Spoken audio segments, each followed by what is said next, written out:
o que hay algún desperfecto, nos escriben por el chat que los estamos leyendo. Gracias. Genial. Bueno, ¿me escuchan? Y si pongo ahí, a ver... si puedo presentación los dejo de ver a ustedes, pero no sé, ¿se ve?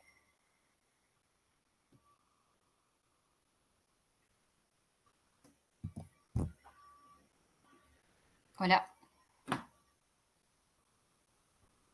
Sí, se ve perfecto.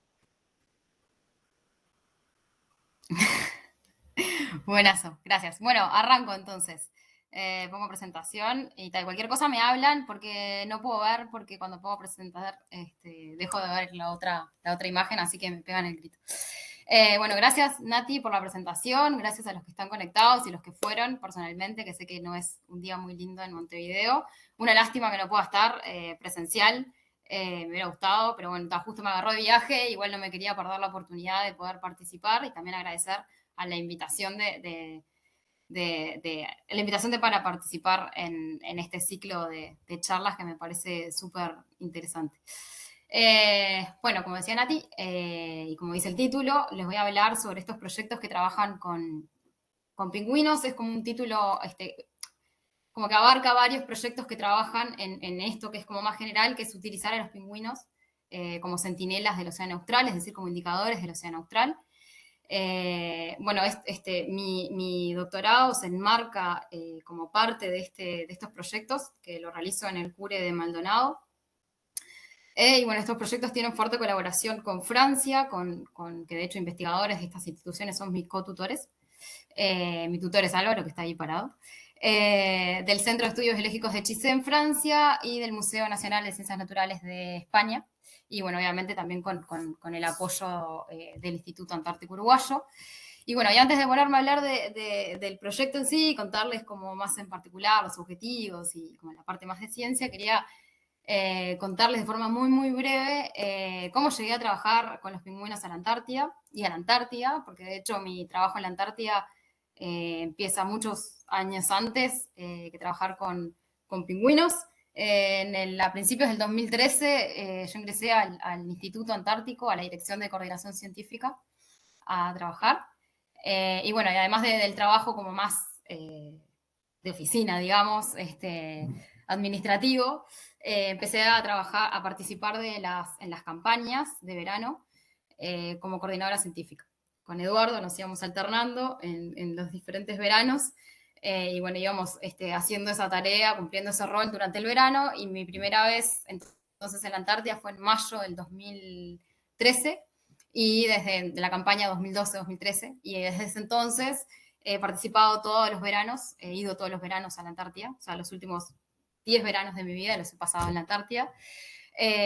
Bueno, al principio con este rol más de coordinadora científica y después más adelante bueno, involucrada más en el proyecto. Y bueno, ¿cómo llegué a los pingüinos y a tener este proyecto, trabajar con los pingüinos en la Antártida? Bueno, el 2018, bueno, el 2017 hubo como una reestructuración adentro del Instituto Antártico, se generaron algunos departamentos dentro de la dirección, y bueno, yo pasé a estar encargada del departamento de ciencia. Empecé a participar también de algunas, con Eduardo también, empezamos a participar de algunas reuniones internacionales que tienen que ver con el ámbito más internacional de esto, que se los va a contar Álvaro después, me imagino. En una de estas reuniones conocí a Andrés Barbosa, que es, yo no sé si Marco con el cursor se ve, no. Bueno, está en una de las fotitos arriba a la derecha, que era el gestor del Comité Polar Español, o sea, un poco el que se encargaba de la parte de ciencia, y un investigador del Museo de Ciencias Naturales de Madrid, un investigador con muchísimos años de trabajo en la Antártida y en pingüinos. Y bueno, yo estaba realizando mi maestría, hice mi maestría en Pedagogía Geociencias, y charlando con él y contándole en algún momento, no sé por qué, terminamos hablando que él trabajaba con pingüinos y yo contándole mi fascinación por los pingüinos desde siempre, que la verdad que nunca encontré el porqué de dónde surgió. Y bueno, mis ganas de hacer después un doctorado, continuar con el doctorado y dedicarlo a algo más como de la Antártida, surgió la oportunidad de hacer el doctorado con Andrés, trabajando en pingüinos. Y unos meses después de esta reunión, que fue en junio de 2018, me llegó una invitación de Andrés si quería participar, o sea, si empezaba pensaba realizar mi doctorado en esto y trabajar, empezar a desarrollar un proyecto, tenía que aprender, básicamente, porque nunca en mi vida había agarrado un pingüino. Así que nos llegó la invitación de si quería participar el siguiente verano, la siguiente campaña con ellos, con su grupo de investigación en la base española, la base Gabriel de Castilla. Y bueno, arriba a la izquierda hay una foto de la primera colonia realmente grande de pingüinos que vi, de más de 40.000 y pico de parejas, que fue algo totalmente impactante para mí, el olor, el ruido, que pudieran haber tantos. Y bueno, además de estar un mes en esta base Gabriel de Castilla trabajando en esta colonia, hicimos un viaje en el que participó Álvaro también, en el Hesperides, que es el buque que está ahí en la mitad de la imagen. Y bueno, hicimos un recorrido que más o menos lo marqué ahí en el Google Earth, hacia el sur por la península antártica, muestreando un montón de colonias. Llegamos hasta el círculo polar antártico, más o menos en el 66 sur, o sea, bastante más al sur. Y bueno, este viaje para mí fue como un punto de inflexión, primero por conocer a Andrés, que lamentablemente Andrés falleció hace unos meses, pero una persona increíble que me enseñó prácticamente todo lo que hoy sé para trabajar con pingüinos y desarrollar este proyecto. Por supuesto a nivel personal y profesional con esto, y no solo del proyecto que después iba a desarrollar, sino bueno, también como mi rol de mi actividad en el Instituto Antártico, porque me dio la posibilidad de conocer cómo trabajaban en ciencia otros programas antárticos, cómo manejaban su logística. Fue muy enriquecedor desde el punto de vista profesional y personal, obviamente. Y bueno, yendo a los pingüinos, sin demorar mucho más, ¿por qué estudiar a los pingüinos? ¿Por qué sirven? Bueno, de forma general, los pingüinos son aves marinas que no vuelan, obviamente, entonces tienen una gran adaptación al medio marino, son aves que están súper especializadas en el buceo. Existen 18 especies que tienen una distribución en todo el hemisferio sur, y solo 5 de estas se reproducen efectivamente en la Antártida, porque a veces uno piensa en pingüinos y lo primero que se le ocurre es frío, hielo y nieve, y en realidad solo 5 de ellos están asociados a la Antártida. Todos los demás viven distribuidos hasta, por ejemplo, los que viven en los pingüinos de Galápagos, en las Islas Galápagos.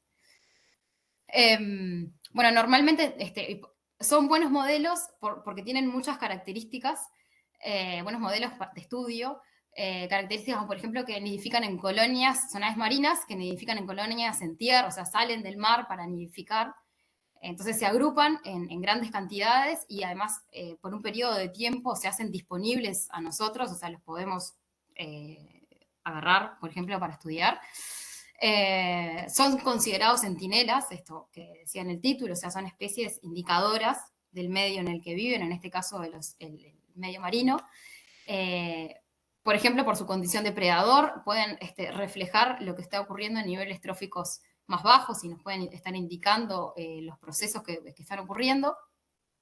Y bueno, y en particular con estas especies, estas 3 especies que se ven en la fotito acá abajo, que pertenecen al género Pigocelis. De izquierda a derecha, los nombres comunes son Adelia, Barbijo y Papúa. Estas 3 especies conforman el 70% de toda la biomasa de aves en la Antártida, o sea, son extremadamente abundantes y se alimentan principalmente de krill. Entonces, estas especies en particular son muy buenos indicadores del océano austral de lo que puede estar ocurriendo con el krill. ¿Y qué es el krill? Es esto que ven acá en la imagen más de arriba, que es como un dibujo.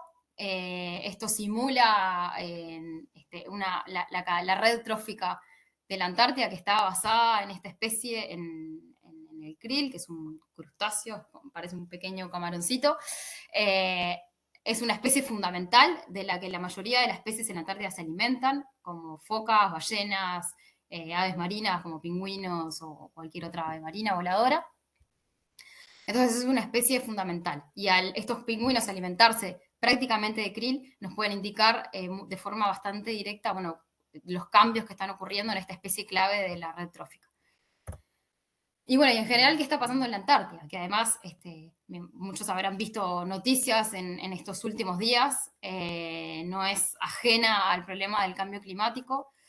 sobre todo la península antártica. Si ven, bueno, la Antártida, la península antártica es como ese piquito que sobresale.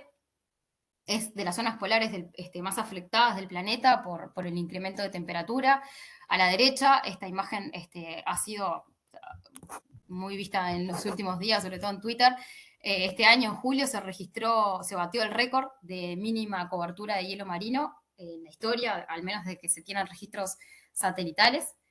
Y bueno, la menor cobertura de hielo, o sea, la menor en extensión y duración del hielo marino tiene miles de incidencias a nivel planetario, como menor albedo y otro montón de cosas, pero, por ejemplo, a nivel de la red trófica de la Antártida, afecta directamente al krill.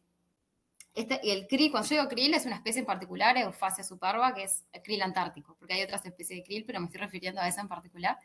El krill antártico se alimenta de fitoplancton, que crece sobre todo bajo la superficie del hielo marino. Entonces, esto es como una cascada, así como consecuencias, que una cosa afecta a la otra. Y por otro lado, además de esto, que es bastante relevante, el krill también está fuertemente afectado por la actividad humana, principalmente la pesca. En las últimas décadas, la pesca de krill se ha incrementado muchísimo. O sea, la pesca en el océano austral es uno de los océanos más productivos del mundo. Existe la pesca de krill y además de otras especies de peces, por ejemplo, pero en las últimas décadas se ha focalizado muchísimo en pescar krill, sobre todo en la península antártica. Por ejemplo, el 2020, que fue donde se registró la mayor captura, fue más de 400.000 toneladas. Como ven abajo, que dice que en la biomasa que está estimada en el océano austral para el krill son de 400 millones de toneladas, entonces ustedes dirán, bueno, 400.000 toneladas, en realidad no es tanto. Pero el principal problema de esto es que los buques, obviamente, han mejorado las tecnologías, entonces son capaces de identificar exactamente los puntos en donde está el krill. Entonces son como mucho más eficientes en ir a donde efectivamente está el krill y de pescar todo lo que pueden, son mucho más rápidos los procesamientos a bordo, además. Entonces la pesca de krill, que está determinada, por ejemplo, una cantidad para todo un área, se está pescando, llegando casi a ese límite, pero en puntos muy específicos donde está el krill. Y evidentemente, donde está el krill y van los barcos, van también sus predadores. Entonces, bueno, ahí se empiezan como a conectar esas cosas. Y bueno, hablando de esto, en la Antártida, ¿quién controla esto? ¿Cómo se regula el tema de la pesca, del krill, de sus predadores? Existe la CRUMA, o CAMELAR en inglés, que es la Convención para la Conservación de los Recursos Vivos Marinos Antárticos, que básicamente lo que hace que su área de actuación es esto que se ve en blanco alrededor de la Antártida, que dice dominios, es un poquito en algunos lugares más grandes que el Tratado Antártico. Lo que hace la CRUMA es, basándose en los mejores conocimientos, o sea, la mejor información científica que está disponible, gestionar de forma racional el ecosistema marino para poder utilizar de forma sostenida los recursos. Entonces, lo que hace es adoptar medidas de conservación que tomen en cuenta los efectos que puede tener la pesca sobre el resto de los componentes como del ecosistema, como los predadores, en este contexto de cambio climático. O sea, básicamente hace una gestión ecosistema considerando todos los aspectos de los predadores, las presas, el cambio climático, etcétera, para decir, por ejemplo, definir las cuotas de pesca de las especies que se pescan, para crear áreas marinas protegidas en determinados lugares de la Antártida, se encarga de regular eso. Y como dice abajo, como ven en la imagen, no sé si alcanzan a ver que sobre la izquierda al final está la banderita de Uruguay. Uruguay participa, es uno de los 27 miembros de la CRUMA. Entonces Uruguay tiene el privilegio y la responsabilidad de estar en la toma de decisiones de esta gestión. Y necesita la mejor información científica disponible para esto. Entonces, bueno, se imaginarán por dónde viene la mano del uso de los pingüinos en esto. A modo así muy general, los objetivos que tienen estos proyectos son, bueno, evaluar estos impactos de los distintos componentes de cambio global, todo esto que estábamos hablando, el cambio climático, de la actividad pesquera, etcétera, sobre los recursos del océano austral y usando a los pingüinos como un indicador del ecosistema. Y bueno, y en el fondo lo que pretende esto, de forma más general, es contribuir a esto, al diseño, al monitoreo y evaluación de las medidas estas de conservación que se toman para la gestión de los recursos, particularmente en la península antártica. Y bueno, yendo ya como directo a un foco hacia dónde trabajamos y qué hacemos. Bueno, arriba a la izquierda están, bueno, bien arriba a la izquierda del corner está la Antártida, marcado el norte de la península Shetland del Sur, que son todas esas islitas, es un archipiélago de islas, y si hacemos un zoom aquí a Rey Jorge, le voy a decir en inglés, a Rey Jorge, que es una de las áreas, de las islas más, es la isla más grande de este archipiélago, que está prácticamente cubierta por un glaciar, y si hacemos un zoom más grande todavía, al sur está la península Fildes, que es esa área libre de hielo, que es la imagen, el mapa de la derecha, que es donde Uruguay tiene su base, y como tantos otros países, como Chile, Rusia, China, etc. Y bueno, nosotros trabajamos en esa isla, que no sé si ven el cursor, así que, pero si no, esa es la isla que está marcada con rayas, que dice abajo ASPA 150 Isla Arley. Bueno, es un área, una zona especialmente protegida, donde están las colonias de pingüinos que nosotros trabajamos. Así, súper rápido, además de todo este contexto general, obviamente, de la península y alrededor de la península, los impactos que están ocurriendo, si hacemos un zoom a Península Fildes, también tiene sus particularidades. Es el área libre de hielo más grande de toda la Antártida, y esto conlleva a que tiene la mayor densidad de estaciones científicas, con lo que eso conlleva, de gente y actividad logística y gente en movimiento. Es un centro logístico muy importante para todo el archipiélago y para la península antártica. Tiene un aeródromo, entonces ahí confluye muchísimos programas antárticos que están entrando y saliendo y se van a otras islas o se van incluso a la península antártica. Bueno, esto lleva a una intensa actividad humana en la zona, de personas, como de buques, de aviones, como esto es de un trabajo de Brown y colaboradores, son alemanes, que monitorean hace muchísimos años. Bueno, el incremento, cómo ha incrementado en el tiempo la actividad de buques y de aviones. Bueno, Isla Arley, como les comentaba, es esta isla que está acá. Está unida a Fildes por un istmo, que es este pedacito de tierra que está acá. Eso quiere decir que depende de la marea. Queda descubierto cuando hay marea baja y la isla se aísla completamente de Fildes cuando la marea está alta. Sobre esta zona, si miramos la isla así, sobre el oeste, se concentran las colonias de estas tres especies que anidan de forma simpátrica, es decir, están las tres en el mismo lugar y casi en el mismo momento.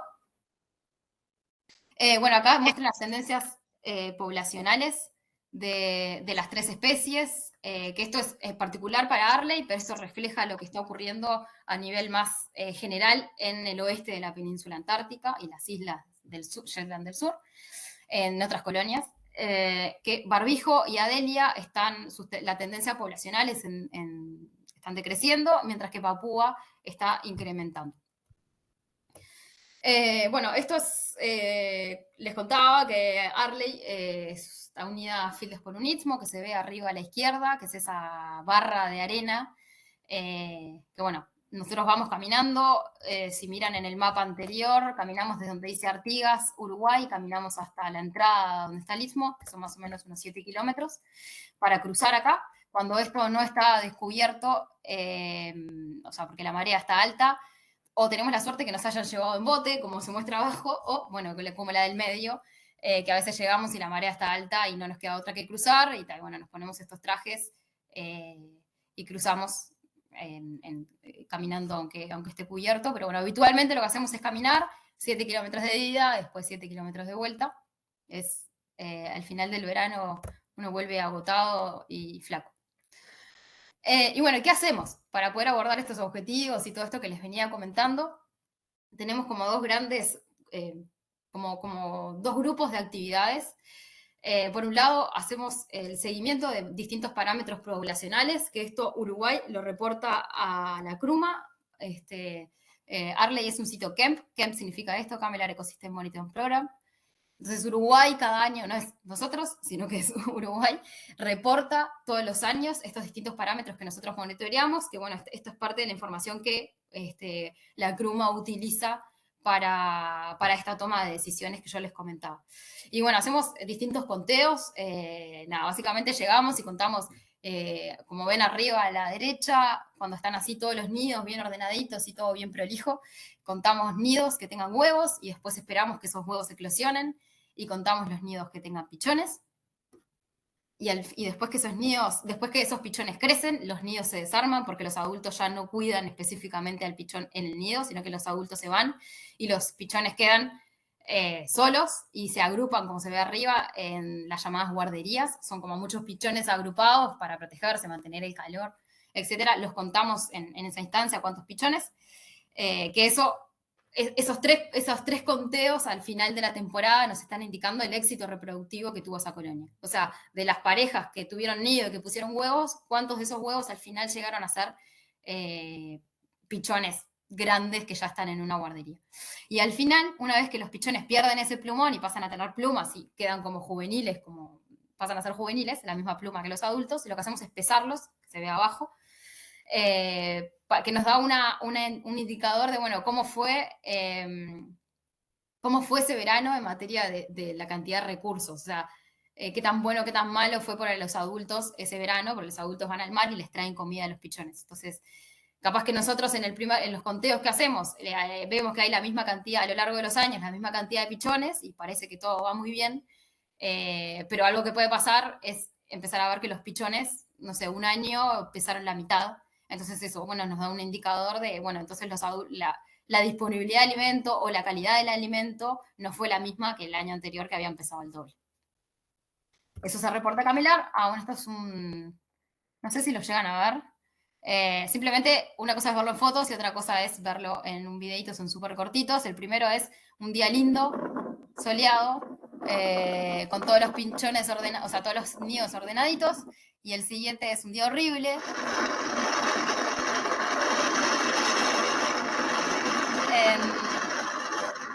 Un día espantoso, en donde contamos guarderías, que los pichones ya se mueven para todos lados y el viento, y es frustrante y caótico, porque a veces contar parece, bueno, vamos y contamos 1, 2, 3, pero nunca es tan fácil.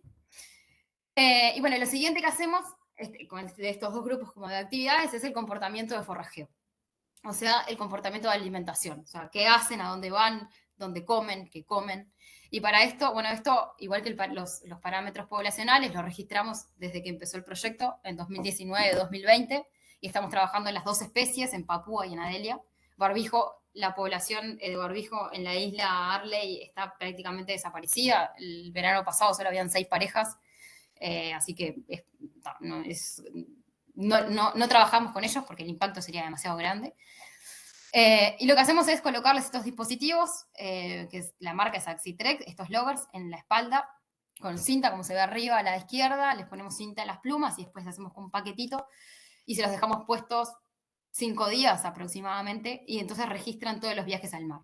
¿Y qué registra esto? Desde el momento que el bicho sale de la colonia, nos da información GPS, es decir, dónde está, registran puntos de dónde están, está la temperatura, la profundidad y los acelerómetros. Los acelerómetros miden 50 veces por segundo en 3 ejes distintos el movimiento del animal. O sea, tenemos una información extremadamente detallada del comportamiento de cada individuo durante este periodo que le dejamos expuesto el dispositivo. Y bueno, además sacamos otro tipo de muestras para más información, como sangre, que usamos para sexarlos, porque a simple vista no se pueden, no podemos saber si son machos o hembras, así que usamos sexado molecular y hacemos otros análisis de fisiología para saber su condición corporal, y bueno, también sacamos plumas para hacer estudios de contaminantes. Y de isótopos estables con sangre, que no lo dije creo, que eso nos permite saber básicamente qué comen. Y bueno, algunas son como cosas muy preliminares y otras cosas que ya están intentando ser publicadas. Por ejemplo, arriba a la izquierda es como, bueno, ¿a dónde está? Esta información nos muestra a los GPS a dónde están yendo, cuál es el espacio que usan las distintas especies durante los distintos veranos. Y los isótopos nos dicen esto que les decía, como ¿qué están comiendo? ¿Están comiendo krill? ¿Algún verano comieron un poco más de peces? Que eso también nos hablaría de, bueno, ¿por qué comieron más peces? No había tanto krill. Y los acelerómetros, que estos son los ejes, arriba hay como un esquemita con un pingüino, los ejes que registra el acelerómetro, 50 veces por segundo, así que imagínense lo difícil que es procesar, porque sobre todo después los archivos son pesadísimos, o sea, imagínense eso por 5 días, por 20 individuos de cada especie por temporada. O sea, la cantidad de datos es inmensa y bueno, requiere su complejidad para después procesarla y analizarla. Pero bueno, nos da información súper valiosa, como por ejemplo esto que está ahora en revisión, un artículo, la figura de más abajo a la derecha, utilizando los datos de acelerometría y aplicando el modelo, un modelo que se ve abajo a la izquierda, que asigna básicamente comportamientos a cada uno de estos movimientos del acelerómetro. Entonces asume que si se movió de tal forma el acelerómetro en estos ejes, estaba, por ejemplo, ascendiendo en el buceo, o estaba descendiendo, o estaba cazando. Y nosotros en particular queríamos saber, bueno, no solo dónde se distribuyen, sino dónde están comiendo. O sea, además de saber dónde se distribuyen, qué comen, quiero saber exactamente dónde comen. Entonces nos quedamos con aquellos lugares que decía, bueno, acá el pingüino hizo un movimiento en particular que indica que estaba cazando una presa. Y esa es la imagen. Bueno, básicamente parecería de que se alimentan principalmente adentro de la bahía. O sea, ahí en la estrellita amarilla está Arley. Se alimentan dentro de la bahía.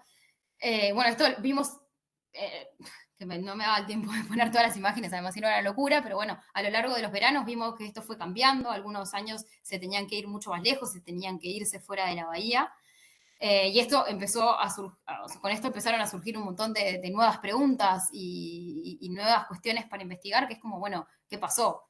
¿Por qué? El alimento, no sé, las presas estaban distribuidas distinto, cambiaron el tipo de presas, había menos, empiezan a surgir todo ese tipo de preguntas que ahora estamos intentando analizar, si el costo energético fue mayor, fue menor, si eso tuvo alguna repercusión sobre la cantidad de crías, sobre la condición corporal de las crías, o sea, el peso al final. Ahora estamos como en ese periodo de bueno, empezar a armar la historia con todas estas piezas de este puzzle que hemos ido creando en los últimos 4 años. Y bueno, como les comentaba, esto sirve para entender cómo cambia la disponibilidad, si los cambios en la disponibilidad de los recursos, como el krill, por ejemplo, de qué forma afecta a sus presas, a sus predadores, perdón. Que esto, bueno, como les contaba, sirve para empezar a entender y mejorar la gestión de este recurso, pero además sirve para procesos de gestión y de tomas de decisiones mucho más locales, como puede ser Fieldes y la bahía Maxwell en general, que como les comentaba antes, también es un lugar súper impactado por la actividad humana. Entonces, también esto puede ayudar a tomar decisiones a nivel mucho más local dentro de la bahía y en la región donde está la base de Uruguay. Pero, ya creo que estoy repasada de tiempo, me voy a apurar un poco. No solo nos sirve ver qué pasa en verano, o sea, vemos esto a lo largo del tiempo, pero estábamos viendo solo lo que pasaba en verano. Entonces, y estos animales en verano salen a tierra para reproducirse, pero después vuelven al mar y migran. En particular, Adelia está muy asociada durante el invierno al hielo marino, a las plataformas de hielo marino, que como les comentaba al principio, es algo que está siendo sumamente afectado por el calentamiento global. Entonces, también es necesario entender qué está pasando en invierno, no solo en el verano, porque estas poblaciones las tendencias poblacionales están decreciendo, entonces menos individuos reproductores están llegando a las colonias, entonces hay que empezar a entender también qué pasa en el invierno. Esto lo está trabajando otra estudiante de doctorado, Natalia Saldúa, que capaz que está conectada por ahí. Les ponemos los GLS, estos aparatitos, en las patas y para ver su distribución en el invierno y que nos ayude a entender, por ejemplo, este año va a ser súper interesante con este récord histórico de disminución del hielo marino, ver qué pasó con esta especie. Y bueno, como les decía, es súper importante ver esto a lo largo del tiempo para tener como esta idea de, bueno, empezar a hacer estas estas hipótesis y entender todos estos datos que estamos tomando, pero también es importante para la toma de decisiones y una cuestión mucho más general, como hace la CRUMA, o sea, que gestiona un recurso, la pesca de un recurso mediante una gestión, una comprensión ecosistémica, mirando un lugar en particular, es súper difícil. O sea, una colonia en particular, en un sitio, en una isla, allá arriba, súper difícil. Entonces, extendimos este mismo muestreo, lo que estamos haciendo, sobre todo con los loggers y con los GLS en invierno, a otras 2 colonias. Trabajamos con los argentinos, otra que queda también en Rey Jorge, y una que queda acá abajo, que dice Esperanza, que queda en el continente mismo, no sé, la isla, queda sobre la península antártica, bueno, para comprender cómo estas colonias responden a estos distintos procesos que pueden estar ocurriendo. Y bueno, y el 5 que muestra acá, el numerito 5, es la base francesa, que también es exactamente del lado opuesto del continente, en donde, bueno, el cambio climático no es tan evidente, o sea, no hay pérdida de hielo tan grande, la pesca no es tan importante como sí del otro lado, y hay colonias de Adelia, porque la Adelia se distribuye alrededor de todo el continente, que las tendencias poblacionales que son estables o incluso en algunos lugares están creciendo. Entonces les está yendo bien, básicamente. Entonces es súper interesante en algún momento intentar comparar, que es la idea, es uno de los objetivos, comparar, bueno, qué está pasando con un lado y el otro de la Antártida con estas colonias, cómo están respondiendo de formas tan opuestas a distintas condiciones ambientales. Y creo que eso fue todo. Gracias. Y bueno, capaz que fue súper rápido porque tenía mucho que contarles, pero si tienen preguntas.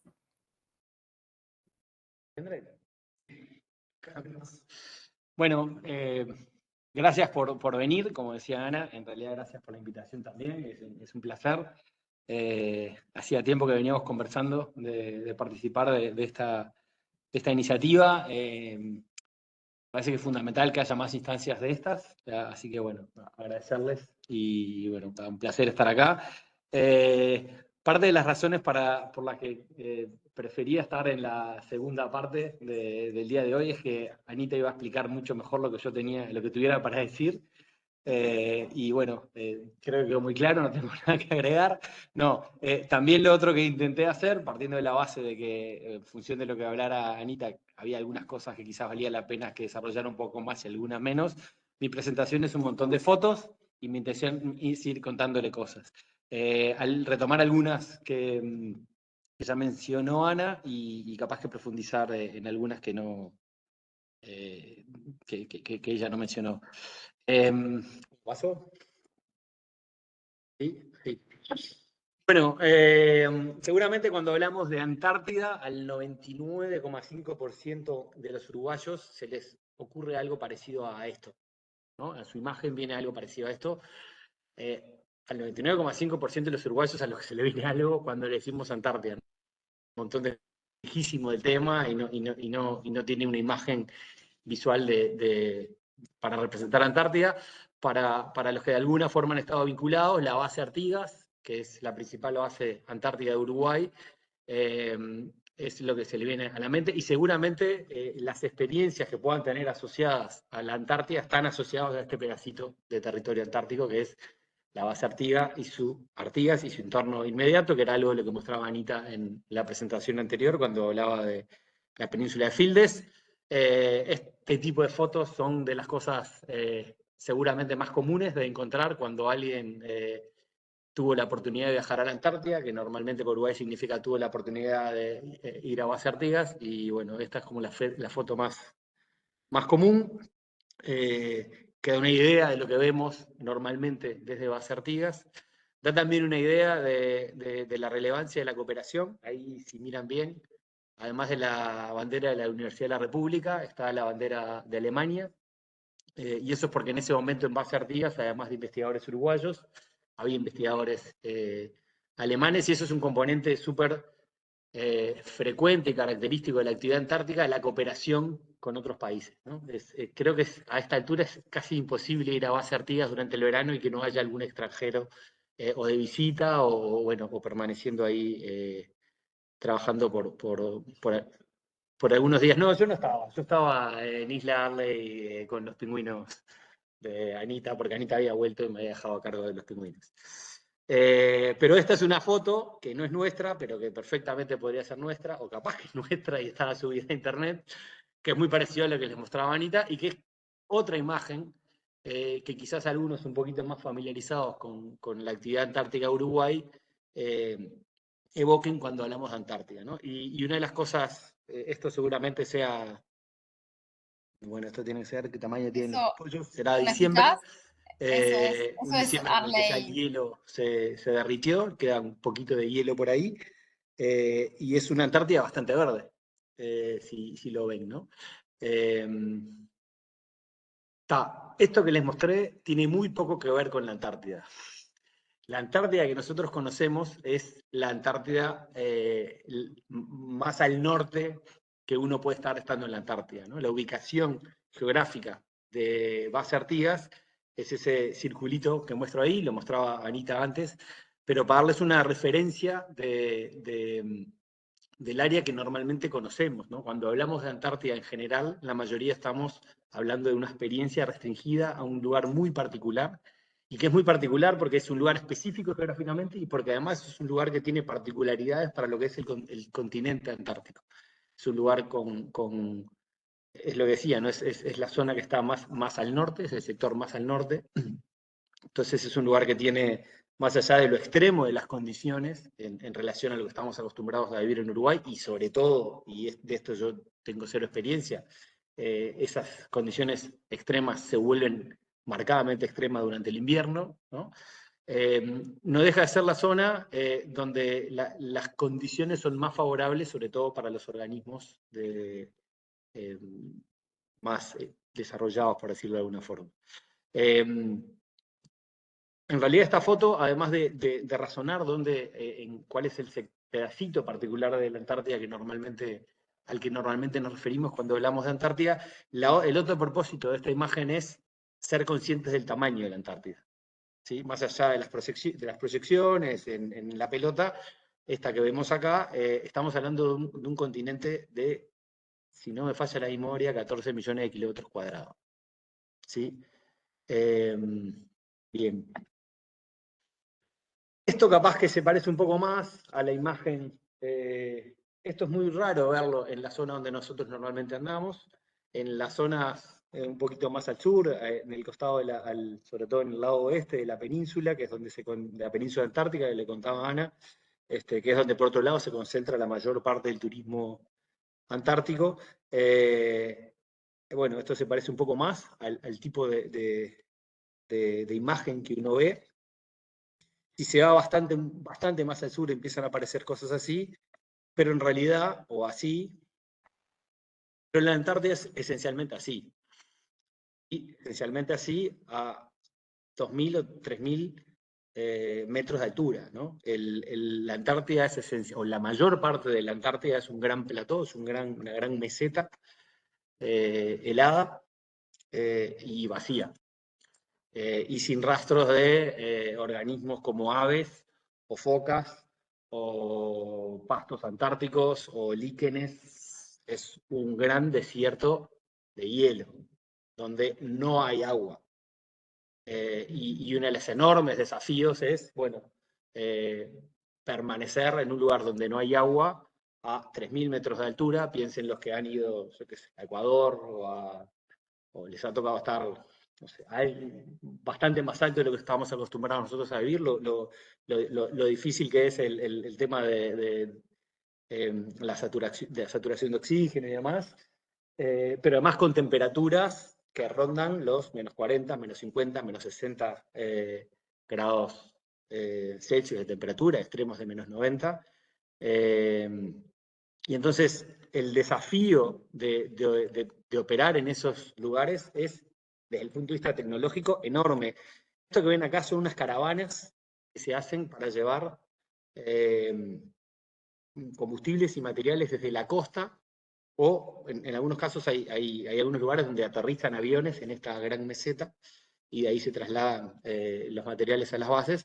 Pero bueno, esto es uno de esos creo que ven esas manchitas negras ahí, son camiones, grandes camiones, que trasladan materiales desde la costa normalmente hacia algunas de las bases que están más adentro del continente. Y este es un mapita de alguna de esas bases, ¿no? Hay cerca de 100 infraestructuras permanentes en la Antártida, algunas de ellas operativas todo el año, son las que aparecen en rojo, las que aparecen en amarillo, algunas operativas solo en verano,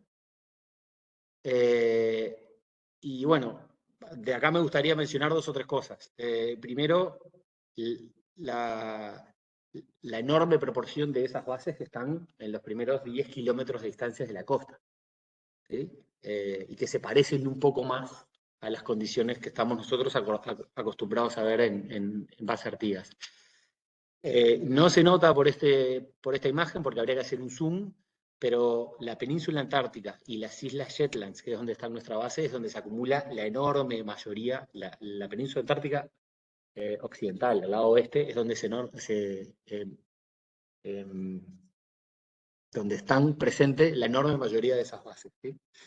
Pero bueno, después hay bases en lugares tan extraños como el Polo Sur Geográfico, ¿no? La base está de acá, la base Amundsen Scott de Estados Unidos. Pero después bases como esta de acá japonesa o esta rusa que están en lugares mucho más inaccesibles y mucho más altos, ¿sí? Donde las condiciones son todavía mucho más extremas.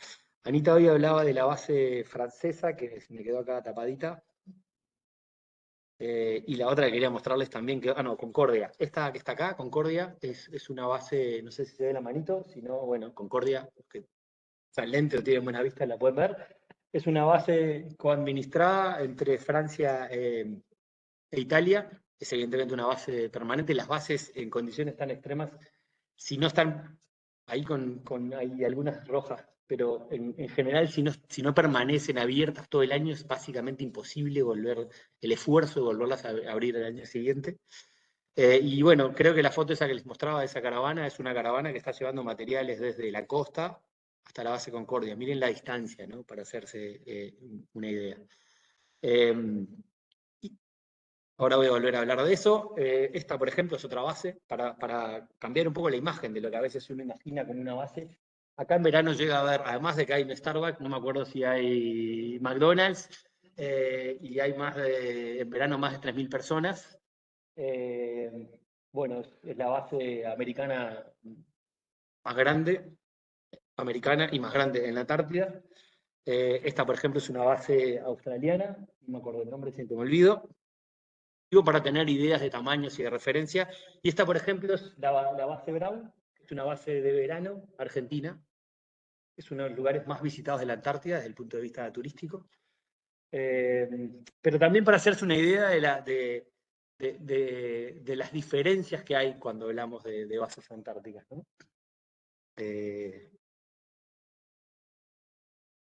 Cuento todo esto y les muestro esto por algo que contaba Anita hoy al principio. El barco que les mostraba Anita es este que está acá, es el Hesperides, no me equivoco. Y esta es una de las dos bases antárticas que tienen los españoles. ¿Y por qué les muestro esto? Porque esas son parte de las 2 infraestructuras científicas y técnicas singulares que tiene el Estado español. O sea, de los, no sé, de las 20 infraestructuras punteras en desarrollo de tecnología y ciencia de España, 2 son infraestructuras vinculadas, o 3 en realidad, porque las bases son 2, vinculadas a la Antártida, ¿no? Y acá aparecen cosas como, yo qué sé, no veo nada porque no tengo lentes, pero, cosas vinculadas a física de partículas, o sea, estos son como los sitios más destacados y privilegiados de investigación española vinculados a las redes internacionales y europeas de investigación. ¿Por qué resalto eso? Porque eso es lo que son las bases antárticas. Son lugares excepcionales enfocados en el desarrollo de investigación de alto impacto. Entonces, nuestra base de Artigas tiene también ese enorme privilegio y ese enorme y esa enorme responsabilidad. Y los investigadores que vamos ahí, y acá empiezo a vincularlo quizás más con lo que Natalia me pedía que comentara, tenemos esa enorme responsabilidad de ser consciente que estamos en un lugar privilegiado y priorizado para el desarrollo de investigación de alto nivel y en cooperación. Y que entonces tenemos que estar a la altura del privilegio que implica estar en un lugar así y asegurarnos que cada minuto que pasamos en ese lugar que nuestro país hace, el enorme esfuerzo que hace por sostener, efectivamente redunde en investigación de calidad y en cooperación científica de alto nivel. ¿Por qué la investigación científica es tan importante en la Antártida? Y bueno, ahí vale la pena dar un pasito para atrás y entender que las actividades en el área del Tratado Antártico están pautadas por una serie de convenios internacionales, el fundacional, si se quiere, el Tratado Antártico, que es, primero que nada, un tratado de paz. Es un tratado que se firma en plena Guerra Fría entre países en conflicto en esa Guerra Fría, Estados Unidos, la URSS, y otra serie de países que tenían interés en esta zona, con el objetivo de evitar una escalada bélica en ese territorio, ¿sí? Entonces el tratado lo primero que intenta es conservar la paz en un territorio en el que el riesgo de un conflicto armado de escala continental se desarrollara. ¿Y por qué la ciencia es tan relevante? Porque es la actividad que se encontró como un mediador entre esos países. El acuerdo es, en vez de entrar en conflicto por reclamaciones de los recursos que hay acá, cooperemos en la gestión de este territorio y cooperemos en el desarrollo de investigación y conocimiento que nos permita gestionar este territorio tan extremo, tan lejano. Imagínense lo que era, estamos hablando de 1959, todavía no había sido lanzado al espacio el primer satélite. La Antártida cumplió hace un par de años, 200 años de haber sido descubierta por los seres humanos. Más allá de que históricamente inferíamos que había algo ahí, era tan extremas las condiciones para la tecnología que teníamos, que hace solo 200 años confirmamos que había un continente ahí abajo. Hace solo 200 años, después de que Artigas había proclamado las instrucciones, o como se dijera, las instrucciones del año 13, ¿no? Hace solo 200 años es más o menos cuando Uruguay se independiza. Entonces, hasta hace solo 200 años no teníamos ni idea que había un continente del tamaño que había ahí. Y llegó mucho desarrollo de tecnología para que podamos tener imágenes como las que mostraba Anita, que surgen de la posibilidad de tener satélites que pasan por arriba y nos permiten ver en tiempo real lo que está ocurriendo. Conocer la Antártida en la década del 60, en la década del 70, implicaba andar con trineos por esas planicies, implicaba hacer vuelos de aviones de altísimo riesgo. Entonces, la única posibilidad de conocer ese lugar era cooperar, ¿sí? Y compartir la información. Y esa es la base del rol que juega la ciencia en el contexto antártico, ¿no? Y después ahí aparece esa otra cosa que es reserva natural, es una gran área protegida, que cuando comienza cuando se empieza a pensar en esto de la Antártida, bueno, se empieza a ser consciente que es un lugar que más allá de su extrema, de lo extremo que es para nosotros, es potencialmente muy frágil, ¿no? Y que entonces las acciones, las actividades que los humanos desarrollamos en ese territorio tienen que buscar la manera de minimizar el impacto de nuestras actividades. Y eso sobre todo en la década de los 90, asociado a una conciencia global vinculada a la importancia de los temas ambientales, ¿no? En la conferencia de Río del 92, o sea, donde se generan todas las bases internacionales para la normativa que hoy tenemos tan incorporado relativo a lo ambiental, surgen en esa época, en esa década del 90, o se consolidan en esa década del 90, y también en el contexto antártico se consolida el protocolo ambiental, que es el que hace un énfasis especial en eso de asegurarnos que nuestras actividades en este lugar disminuyen o hacen el mayor esfuerzo posible por implicar el menor impacto sobre estos ecosistemas. Esta es una foto, hoy Andrés, no la veo Anita, si alguien la ve ahí, quiero ver que me digan la cara. Esa es otra foto de Andrés, y elegimos traer esta foto por varias cosas. Esa es una foto. En la estación de Rófera, que es una de las estaciones, es la estación británica más grande, bastante al sur, en la península antártica, es parte de ese viaje que contaba Anita, con dos investigadores españoles, uno, bueno, Andrés, que fue el que nos hizo incursionar en el tema de los pingüinos, y el otro es Antonio Quesada, que hoy sigue siendo hoy el secretario del Comité Polar Español, y que es un microbiólogo súper reconocido, y que para mí hace mucha, y esto es una lectura personal, lo pongo ahí para hacerme acordar a mí lo que les quiero decir a ustedes, no necesariamente la foto a ustedes les dice mucha cosa, aunque, insisto, ¿no? Estamos en la Antártida, en una base británica con dos españoles, y a ese lugar llegamos en un barco español, dos uruguayos que salimos de acá de Montevideo, ¿no? O sea, si nos tomamos 2 minutos para pensar lo que implica en términos geográficos, todo lo que ocurre para poder estar allá es bastante increíble.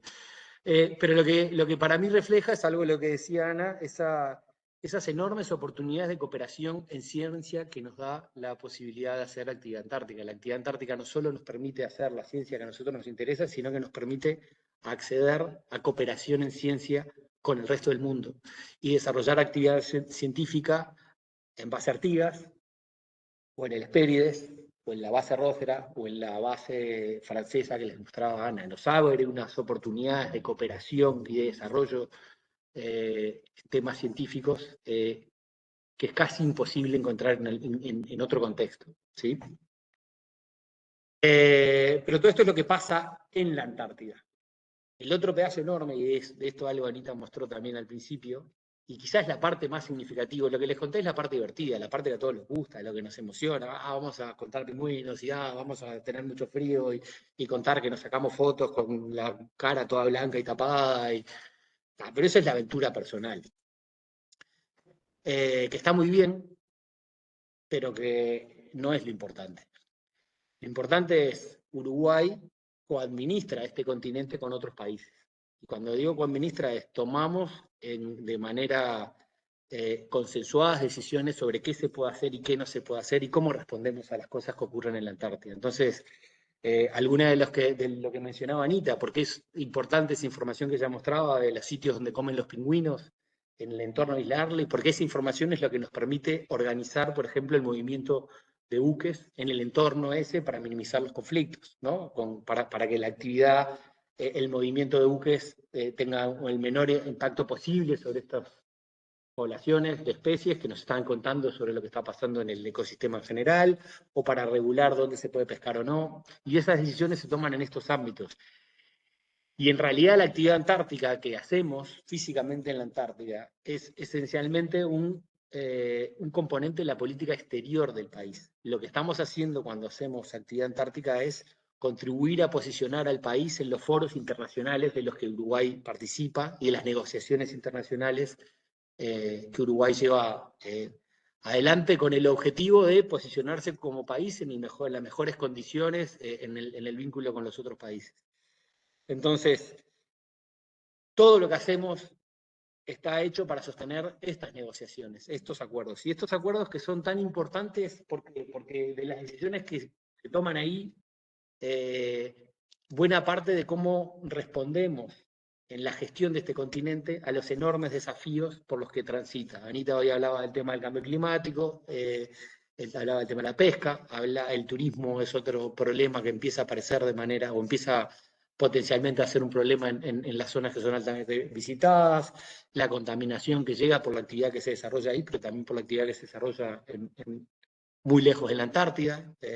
Algunos de los proyectos que trabaja actualmente en base Artigas, uno de los proyectos que lleva adelante Uruguay, es un proyecto que estudia los plásticos, la presencia de plásticos en la Antártida, y una de las cosas que han descubierto es que más allá de los plásticos que tienen como un origen local, ¿no? Esas cosas que salen que se vuelan de las bases, o las redes de pesca que llegan de las embarcaciones, también empiezan a aparecer plásticos que claramente vienen de miles de kilómetros de distancia.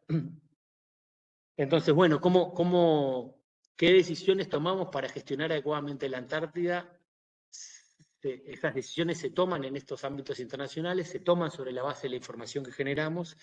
¿Y por qué es importante una buena gestión de la Antártida? Porque la Antártida, Anita lo decía muy rápidamente, es uno de los principales actores en regular el clima global.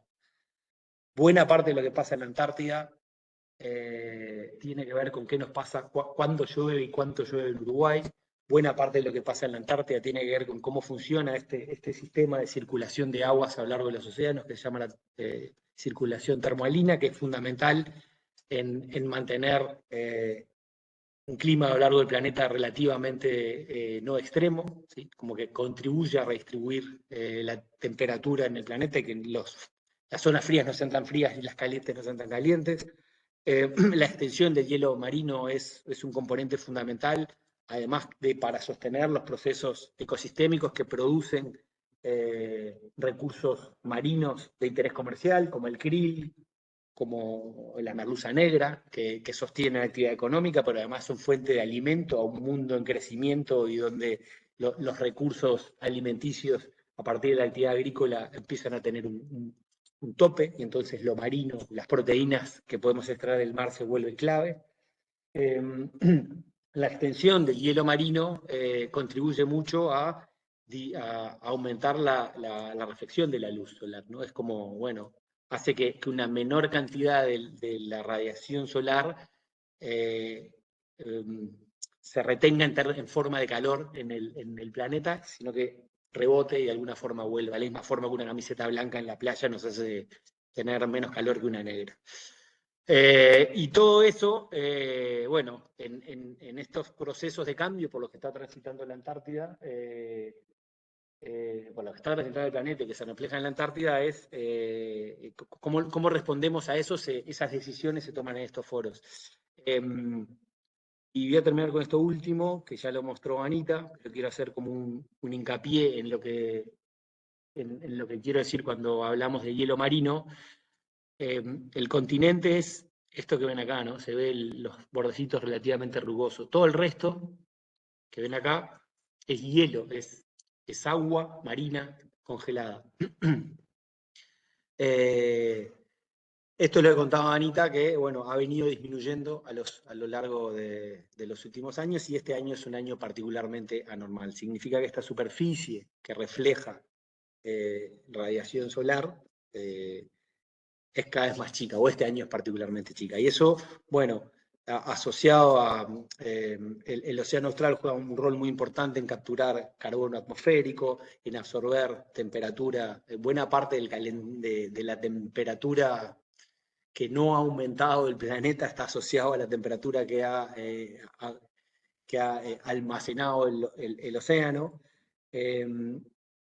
Y lo que estamos acercando, cada vez más acercándonos a procesos que nos hacen entrar en escenarios poco conocidos respecto a qué va a pasar con el planeta entero en el futuro cercano, y buena parte de la capacidad de comprender los efectos que pueden tener los cambios que estamos observando en el planeta a escala global viene precisamente de estudiar las capas de hielo. Las capas de hielo, cuando en la Antártida taladramos hacia abajo, estamos viajando hacia el pasado.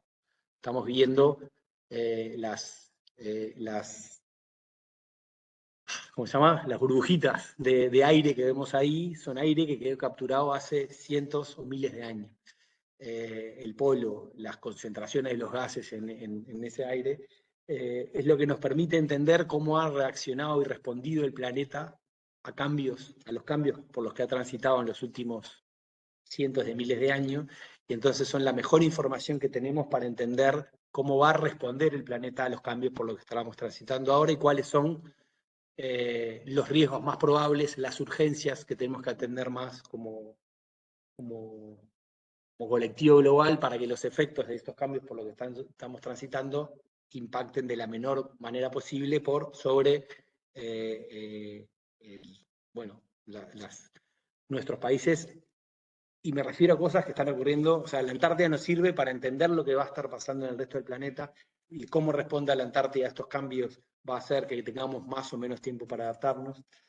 Y por eso, entre otras cosas, es tan relevante que entendamos bien y estudiamos bien este sector del planeta, pero además tengamos una gestión de este sector que no le agregue a los procesos que están ocurriendo más presión. Y creo que quiero parar por acá.